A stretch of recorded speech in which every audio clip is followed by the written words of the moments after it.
Welcome to today's episode of Confessions of a Cleaning Business Owner. Today we're going to be dreaming big and planning smart. And Diane, I know you've got a masterclass, a live masterclass on this later. Tell me more. How are we dreaming big and planning smart this year?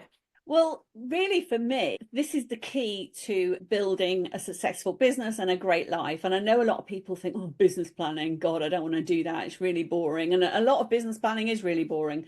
But I don't think business planning has to be boring. And that's why, for me, it's all about dreaming, having a vision, and then actually creating a plan that makes that happen rather than an old-fashioned business plan, which is used to be for getting money out of a bank and things like that. And they were really boring and mostly just got put on a shelf and ignored. So the masterclass hopefully is a bit more exciting than that, and a bit more about helping people focus, but there's some big home truths in there as well. So let's face it, we've done a lot of business planning masterclass. Every year we do this. And do you know what I've learned over the year? I don't bother planning more than 90 days. I'm a 90-day planner. There's no point in doing more. And do you know the other thing that I do that I've come up with? Because what I do is I make these plans and I put the book or notepad or wherever somewhere, and I might review it in 6 months' time. Yeah, it's called shelf development, that, rather than self-development. Yeah, and that's why the masterclass is called Dream Big, Plan Smart, because the dreaming big bit is what are you trying to achieve here? What's the end game, if you like? What's the big goal, whether that's for the year, whether that's for 3 years or further ahead. But then the planning smart bit is 90 days. You're absolutely right. And in the masterclass, when we finish the masterclass, people will have 9 things that they need to action in the next 3 months, 90 days. Because we can't actually plan the whole year. We can sort of like set some goals and what we want to achieve, but I don't believe we can actually plan the whole year out. That's impossible because it will change. So if you can plan 90 days, that's a manageable chunk. So I completely agree with you. Dream big, but then plan smart is the key. I've started planning big as well, right? You're going to like this. So because it goes in on the shelf or in the drawer, right? I've got a whiteboard, okay? And this goes up behind my desk and I write it on there with the main key things I need to achieve. Yeah. And they're so visual and obvious. And I don't have many of them. But then we all know, like, I don't know if you get this, but you sort of go, oh, I've done really well. I've done a task. I've got on for like an hour and a half. I've done really well.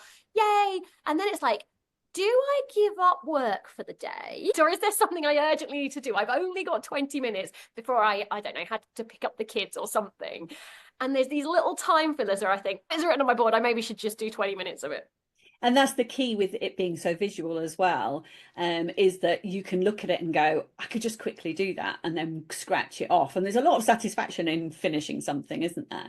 But one of the things that I remember when I did my first ever 90-day planning workshop, and we're talking, well, this is for my own business anyway, 17 or so years ago. And one of the things that I did was I sat in the 90-day workshop and I wrote down all these things that I was going to achieve in the next 3 months. And then I realized that with all those things that I'd written down that I was going to achieve in the next 3 months, first of all, it probably wasn't realistic, the things that I'd written down, but also related to those. I think I wrote down 10 goals for 3 months. There were about 90 tasks that I had to do, and it was just impossible. So what I realized was I needed 3 goals and then the tasks associated with what I focused on, because otherwise your planning big is a little bit dangerous. So the dreaming big is great, and that's a longer term thing, but the planning needs to be smarter, not too big, because otherwise you're just setting yourself up to fail. So having sort of 3 things on your board, great, I can achieve those and I know what tasks I need to actually put in place to achieve those. That's much more productive than having a gazillion things to do, which just add and we'll never do them and we just get overwhelmed. We did this in the DCBN, didn't we? When we planned the year and then we went and cross that one out, cross that one out. There was a lot of things where we went, we're going to deliver this, and then we're not going to deliver those. And they were all ones we wanted to deliver.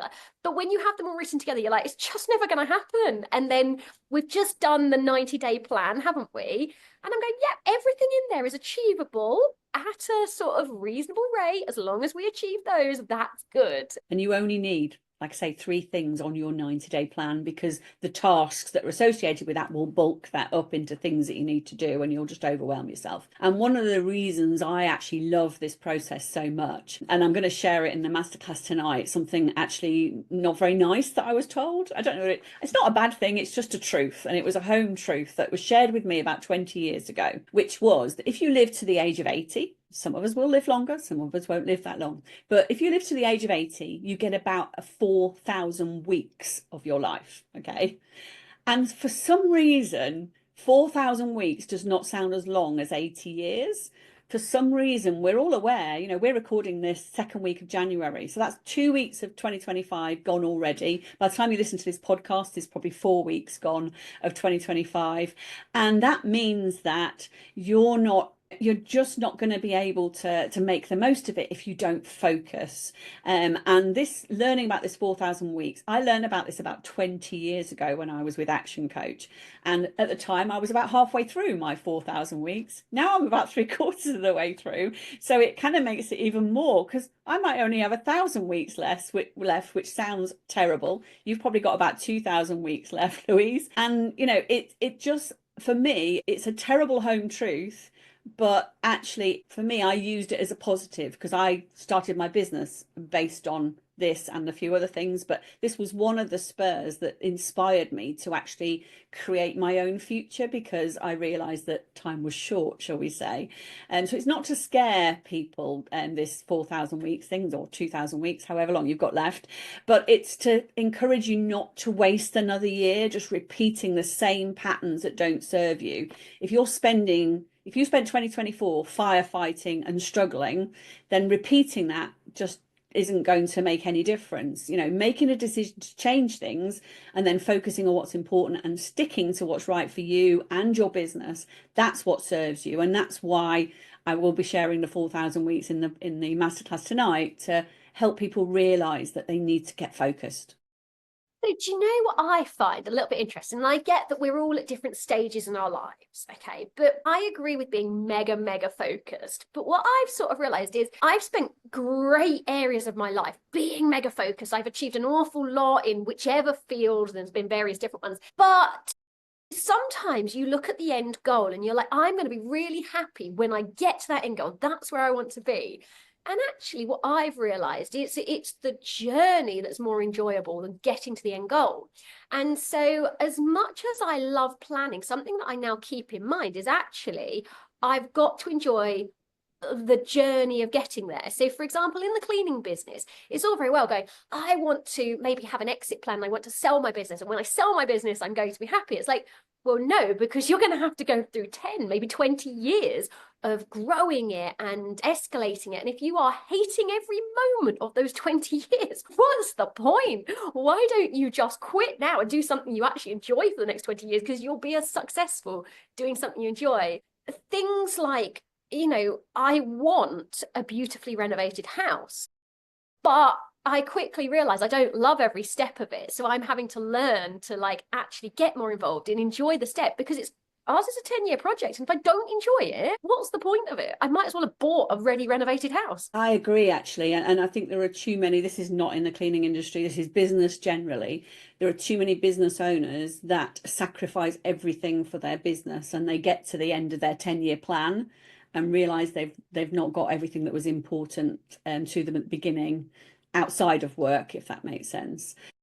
And one of the things that we'll talk about tonight in the masterclass is this isn't just about business, this is about life as well. And I say that, this 4,000 weeks thing and the need to plan my business and to build a great business came from that.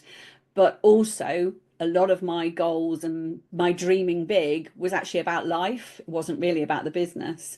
The business drives everything else because it's the mechanism I use to get there. But for me, it was always about personal goals. It was about Mark giving up work. It was about obviously building our property portfolio, help with that as well. But it was about having our house in France and having a better life than we had at the beginning. And if you don't enjoy it along the way, and the other thing as well is, as entrepreneurs, we tend to be focused on the next thing. So if we complete our 90-day plan, or not, but if we complete it, we hit a goal, right, what's next?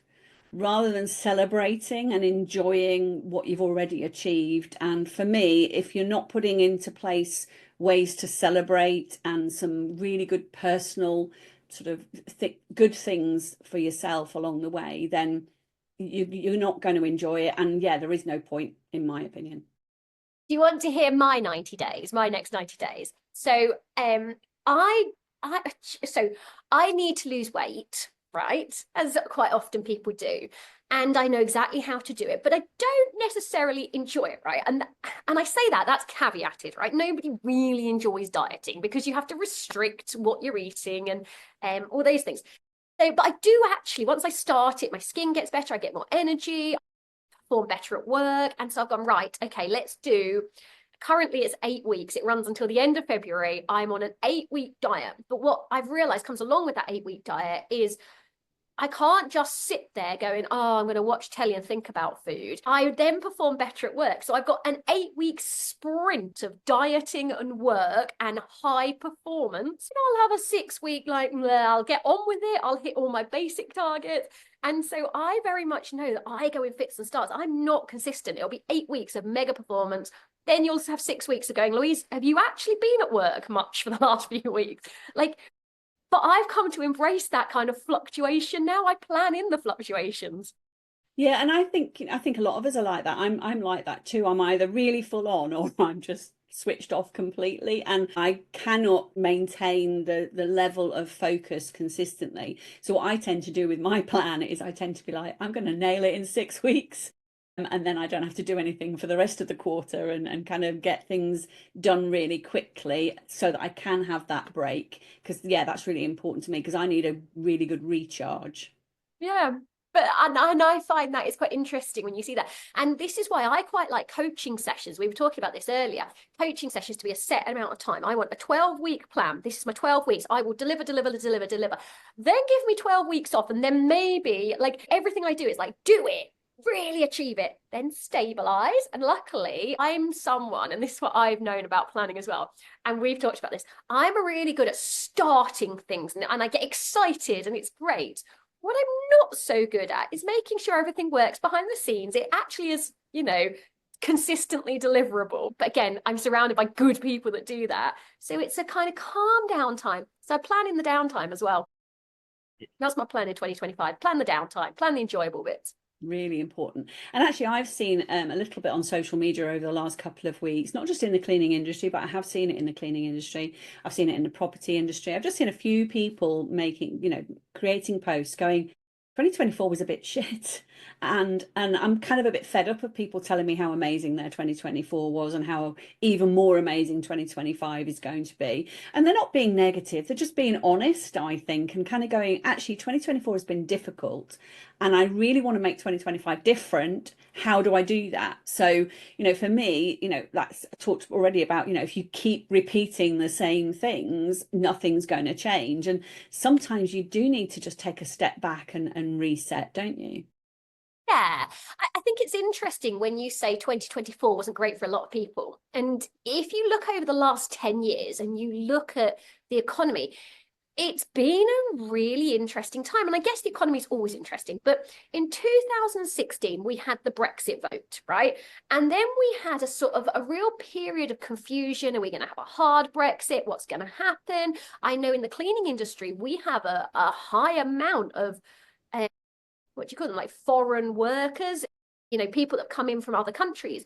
And that had a massive impact on cleaning companies because we suddenly had a lot of people that maybe couldn't find staff. We had massive underemployment. There just weren't enough people. And then on top of that, we hit 2019. So that Brexit happened, 2019 happened. And we all know what happened there at the end of 2019. We had whatever you want to call it, the pandemic, lockdown, COVID, whatever we're calling it now. And that was an interesting time because a lot of businesses started in that time. So we've got a lot of startups, but a lot of established businesses really struggled. You could recruit really well if you were a small business, but the bigger businesses stayed closed. And then we hit a period where you couldn't recruit for love nor money in about 2022. it was really hard. And we had the cost of living crisis in 22, 23, 24, because we were starting to come out of that massive overspend in 2020 and 2021. Then our customers were really going, I don't want to be investing in cleaning, although because we've just been told we need it. And that's what got us out of this really hard time. And so, 2024, we've had people with the hangover of the cost of living crisis. We've had massively high, well, I'm saying massively high in historical terms. They're not massively high, but high, what's it called, interest rates. It's been turbulent. And if you think you've nailed it at any point, they change it almost like, and you can literally look every 6 months. It's been really turbulent. And I started back in 2010. I would say for the first 5 years, my business was stable. For the last 10, it has not been stable. My business has been stable, but my life hasn't. Rocketing around trying to keep that business stable, it's fluctuated so much. Yeah, I think the last 5 or 6 years for me have brought the most challenges in my cleaning business. I'm not saying it was easy before that, but even before the pandemic, like you said, Brexit, it became difficult to recruit before 2020. Actually, 2019 wasn't great for recruitment, and then after the pandemic, it was almost impossible to recruit. It is relatively okay again now. But I think the thing with, feeling like, okay, 2024 wasn't everything I wanted it to be, but now how do I kind of make things better in 2025? I think it starts for me with being a bit honest about the year and what did you achieve and what did you focus on. I get people telling me all the time, and we've probably talked about this on a podcast, people saying, I can't recruit. And I'm like, well, how much time did you spend recruiting this week? And they're like, well, none. And I'm like, well, that's why you can't recruit. And I think being honest with yourself about the year, what went well, what didn't go so well, and actually what you're going to learn from that to take into 2025, whether it's to repeat something because it worked really well, or actually learn and make some changes for the things that didn't go well. That's where this sort of, feeling bad about what you have or haven't achieved can be more productive if you just take those lessons from it. Yeah. And I think, isn't that the mark of any good business owner, to take the lessons, to be resilient, to take the lessons, to learn and to change? And it can be little things. And I know for my business in 2024, we would have performed better had I done more in my business, but had we done more marketing. And I think we relied very heavily on search engine optimization, which worked. But I think we missed a few tricks on actually, we could have had a lot more business in. Had we had more business, things, again, could have been quite different. You have to have a pipeline. That's my learning point. What was yours? What are you learning from 2024?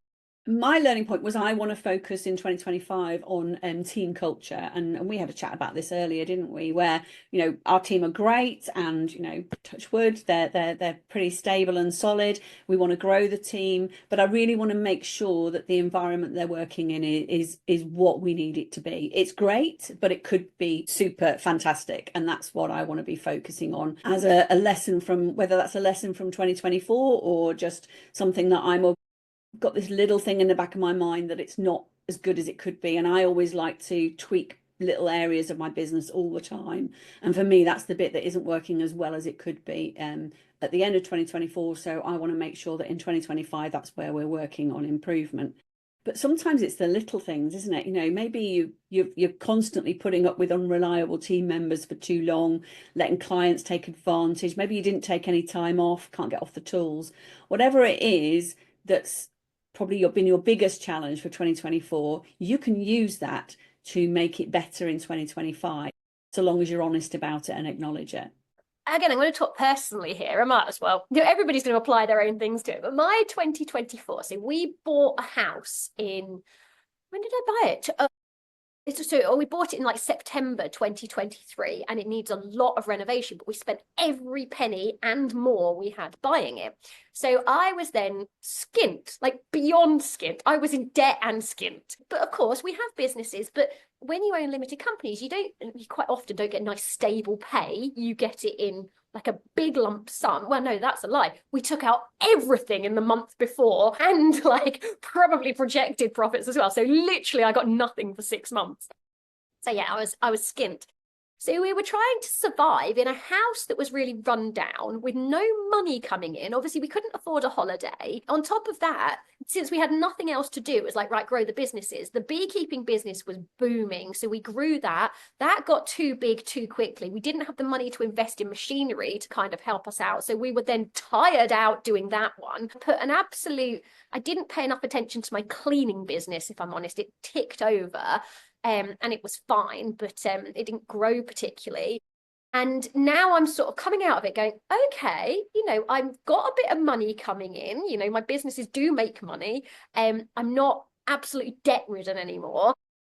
And we grew hard last year. I've now got all the planning permission. We can do things on the house again.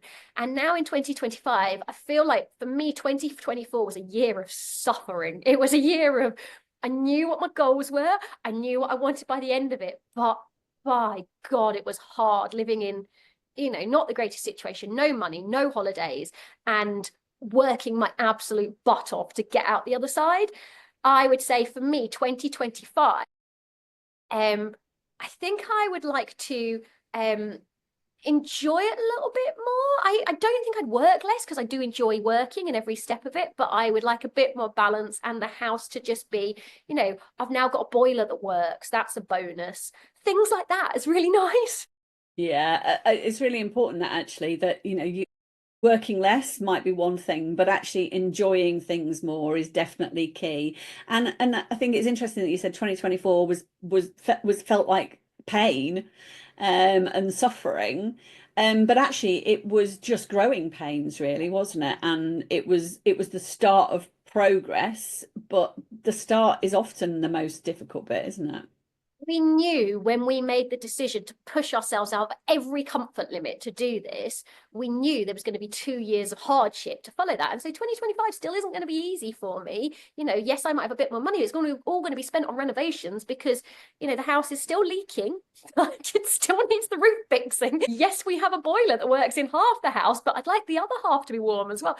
Things like that I feel is fine, the fundamental, like decorating. We'll get round to that, but yeah, so I'm expecting another year of it's still not going to be nice and cushy, says you, who's there in France with your nice swimming pool. But I'm not at that stage in my life yet. And I've chosen to do this because I have a longer term plan and I know what I'm trying to get to. But I accepted it was 2 years of hard work. Yeah. And I think, I remember that feeling very well when we bought this place in France at the end of 2020. In 2021, we were skint because we put everything together to get what we had. And then you build on it again, don't you? And one of the things that I'm going to cover in the masterclass tonight is what do you need to stop doing in 2025? What's not serving you? What do you need to change or start doing in 2025? Then also, what do you need to learn?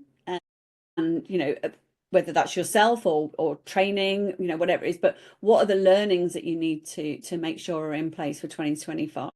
And if you really focus on that as your review of 2024, like I said, it becomes a more positive thing rather than a 2024 wasn't what I wanted it to be. It's making me feel worse about 2025. Talking of moving into 2025, right? One of the things people always ask is, what are you giving up? What's your New Year's resolution, right? So I have a bit of an addiction. It has developed into an addiction of social media. Okay, I actually hate social media I with a think passion. everybody has an addiction to social media. But it turns out I'm addicted. And it's not even that I like it. I genuinely don't like it. But what I find is if I wake up in the night, the first thing I'll do is just click onto, it doesn't even bother me if it's Facebook, Instagram, or TikTok. And do you know what really annoys me? I get annoyed with watching it after a certain amount of time. But instead of turning it off, oh, I flipped the algorithms on a different one. But anyway, right. So since I've tried giving it up, and the problem is I can't go cold turkey because I have to use it for work. So I can't give it up. I have to stay on it, which annoys me even more. Learning. Okay. So you know how TikTok is apparently the biggest search engine. I mean, I don't know if that's true. I think Google still wins. But anyway, it's a really big search engine. So I've told you I'm making my sourdough starter, right? Yeah. We like a bit of crafting and whatever you're into, right? So I have now been decided, right, if I'm going to watch TikTok and I'm going to be hit by these algorithms, and it's the same on all of them, then I want to make them consciously allowing me to grow. So I'm now consciously searching how to make sourdough starter, how to make sourdough bread. And so I'm not just mindlessly flicking through, which is like, oh, we've rescued a dog, which wasn't ever injured anyway, but like, I'm trying to be more conscious about it, and using it as a really good way of learning and enhancing what I really enjoy doing. Yeah, I actually think that's a good way of, because the addiction is hard to overcome, especially when you have to use it, then making it more productive is the answer, isn't it? So rather than getting sucked into whatever Facebook thinks you should be watching, or TikTok or whatever, then you should actually be searching for things to watch. And then it will start to show you more of those. So if you were searching for things, like somebody I quite like is a guy called Simon Sinek. And I also like Stephen Bartlett as well. So there's a few sort of people that regularly produce videos that pop up on my accidental feed, I call it. But if I actively searched out more things like them, different people with different perspectives on business, and whether it's sourdough starters, making cakes, or decorating, or whatever it is that you want to educate yourself on, it doesn't all have to be business, because it's got to be a work-life balance, then actually you're then fighting the algorithm a little bit, aren't you, and feeding it better things for it to send you, rather than, like you say, just rubbish that you see it and you go, I've got to click on that now, and it's complete rubbish. Yeah. And I think I have become aware of the algorithm. And so if I see something, particularly something I've seen before, I think I don't want that in my feed, I now won't watch it, I'll skip past it. But do you know the other thing that I am getting into? Longer content. So you Yeah. know how, so I'm not a big YouTube watcher. My kids are addicted to YouTube, right? But I don't watch a lot of YouTube. But what I'm finding is, if there's something I'm interested in, so I quite like watching economics. I don't just watch sourdough the whole time. I quite like watching an economics one, a bit about investing, what's going on in the economy, all of that politics. I do enjoy that. If someone's bothered to put on a 15 or 20 minutes worth of content where they're really going into depth, for me, I enjoy that almost as much as a podcast. And I would rather be using my social media doom scrolling to be watching something like that that makes me think about things maybe a little bit differently. Yeah. So I know that's something that they're pushing quite hard at the moment, trying to get content creators, of which I am one apparently, to put on longer content. And I know our beekeeping videos where we do longer content, people will watch for 7 or 8 minutes. I've not tried longer yet, but I will.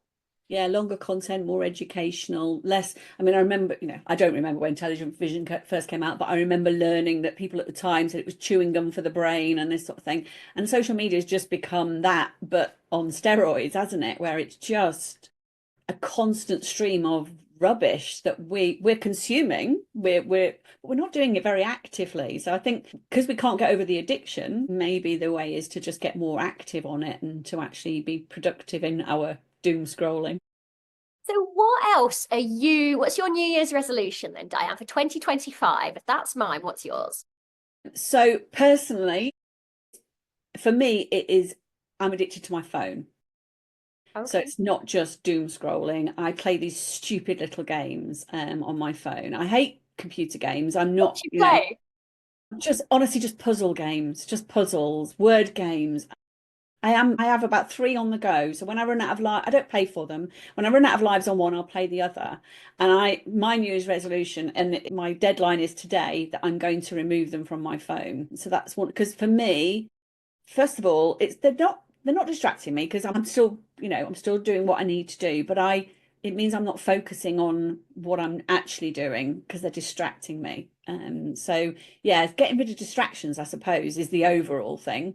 And also, I'm going to carry on losing weight, because I've already lost quite a lot of weight, as you You've know. done You saw me really in the well, flesh, haven't didn't you? you? So I want to lose some more. So my goal is by the end of March to have been back in my size 10 stroke 12. That's my goal by the end of March.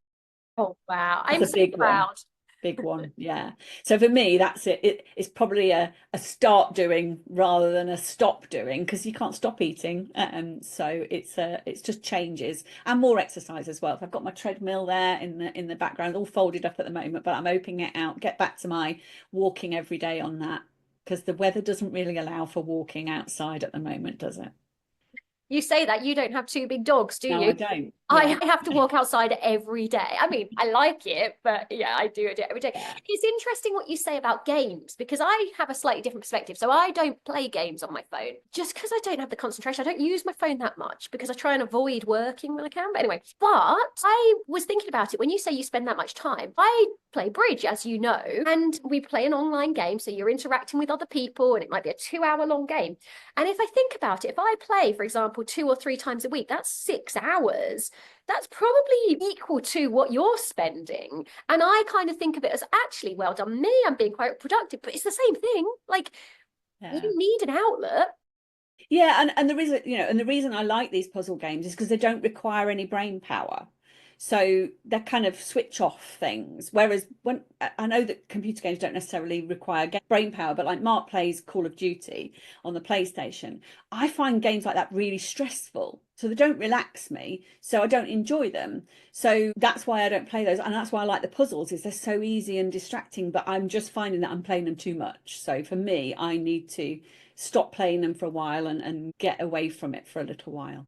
But you can see that actually having them in your life is not a terrible thing. It's just No. that it's not in balance. No, and it's a bit like the social media, isn't it? There's nothing wrong with social media. I love it in terms of keeping in touch with family and friends, especially, we've got family in New Zealand, we're in France, so all our family and friends are mostly in the UK. And it's nice for keeping in touch from that point of view. But we also use it for business, which means that it becomes a little bit all consuming, I think. Diane, if we were using social media as it was intended to be used, there wouldn't be a problem. No. The issue is it's not as it's intended to be used, and that's the issue. If I was interacting with people, I wouldn't feel any level of guilt over what I was doing. But I don't interact with people at 2 in the morning in bed under the covers. I am watching people pop different layers of a balloon. I am watching the 20th ear cleaning video. Like that is the terrible. I was going to use a bad word there. That is what I'm watching, and I don't need to be watching that. No, no, and that's the thing, isn't it? And it starts with the decision, doesn't it? And stopping when you realize you're watching it, but you're too caught up in it and you're just used to it. And then it automatically scrolls to the next video anyway, doesn't it? I can't stop it though, right? So I even see, when it says commission paid underneath on TikTok, I don't know if it does it on all of them, these ear cleaning things, right? But for some reason, Why have you been targeted for ear cleaning things? I've never know. seen an ear cleaning thing. So I must have really enjoyed watching it. The spot popping or an ear clean, like this kind of thing. I quite enjoy, or like when they pull out ingrown hairs, like and I always say I don't like the body of medical things and stuff like that, but my family are all like, they're all in the NHS, and there must be a part of me that does genuinely enjoy this. But anyway, I see it says commission paid, right? So at this point, I know it's an advert, okay? I know this is probably staged, and I know that this is not real. Can I stop myself? And what really bugs me about social media, particularly something like ear cleaning, right? It used to be that you could watch the video, and by the end of it, the ear would be clean. Now the video's an advert. It never gets clean. Click to watch the next one. It just keeps looping round, and you're like, oh no. Yeah, there is no resolution. Yeah, it's yeah. I think for most of us, probably, we've rambled on a little bit now about some weird stuff on the podcast, but I would imagine that people listening are going, they're probably the same about social media. I think pretty much all of us, unless you're my mum's age, are pretty much addicted to it now. Well, it's designed to be addictive. It's doing it to you deliberately. It's not an accident. And that's why the algorithms are showing you things you've already clicked on. And I think it's just one of those things that we need to change because we can't stop, but we'll see. So one last thing for 2025, and I think this is quite interesting, right? So courses, right? So I'm getting marketed a lot of online courses, in particular, Louise, they don't use my name. I think they would if they could. In fact, they might do. Come and learn how to use AI, right? And come and learn how to use Instagram, and you even pitched this to me recently, and you sent me I had to watch a free one, didn't I? Yeah. It made me watch on how to use Instagram. Now, the problem I have with these is I want to be better at Instagram and I want to be better at AI, and I do want all these things. But what I've realized is these courses are not going to help. And if I spend money on them, they're a big waste of my time. The reason I'm not better at Instagram, one, I'd like to say I'm actually very good at Instagram, but the reason I'm not better at Instagram is because I don't want to put in any more time and effort. And so it wouldn't matter what else I knew. In fact, I probably know more than I'm implementing anyway. And it's the same with AI. I actually bought an AI course and started doing it. And I was like, I was trawling through, and the problem with an online course is you have to trawl through all the basics. And it got through the basics, and I was like, right, now we're going to get to the good stuff. And then we moved on to a different subject, and I was like, right, we'll trawl through that. We're going to get to the good stuff. It's like you're teaching me stuff that I could easily go more advanced from YouTube or on social media. And so I'm kind of, I think that I will commit 2025 to a lot more learning, but I am going to be a lot more selective about how I learn. And this is one of the things with the DCBN as well, because our online course isn't just you follow this set one. So like our 0 to 50K is set, and that's brilliant. It guides you through it. But the rest of ours, it's pick and choose. There's 100 masterclasses. And you know what? You might only choose to watch 15 or 20 of them, but you will pick what's most relevant to you. Yeah. And we do go into a lot of depth. And I think that's what I have been getting a little bit frustrated with if you try and buy courses at the moment. Yeah, I think that's been common all the way through, right since we first sort of started the DCBN 5 years ago now. And I think that that's been a key thing where course selling, online particularly, is often a taster. And also because it's an online course, it doesn't always go into the depths that you want. You can't ask questions, for example. And I know that we're working on something at the moment which is a mixture of training and then accountability. That's the key, and that's the key element I think that's missing in a lot of online content. But if people are creating courses, and that's what we try and do with ours, is having the resources that go with it to keep you focused and on track. And of course, we're so industry specific, it's slightly different. Whereas when we're doing outside learning, it's so generic, isn't it? And for us, I don't know about you, but when I see it, it's so often aimed at coaches and other trainers and fitness businesses, and I'm just like, that's not aimed at a cleaning business owner. It's very difficult, isn't it? So you're right. I think for me, well, we've already committed to some extra learning in 25, haven't we? And we want to commit to some more. I think any business owner should commit to learning every single year, because you've got to keep growing with your business, haven't you? Yep. I love it. I absolutely love it. Here's to a better 2025. I know that I've sat with you, Diane, and it's interesting when you said about making a 90-day plan and you limit it to 3 things. Well, you didn't limit our 90-day plan to 3 things. It's kind of 3 areas, really. Yeah, more or less. I'm pretty sure my top... It doesn't mean there are only 3 things on our list, and there's 2 of us. Oh, okay, is that why we've got 6?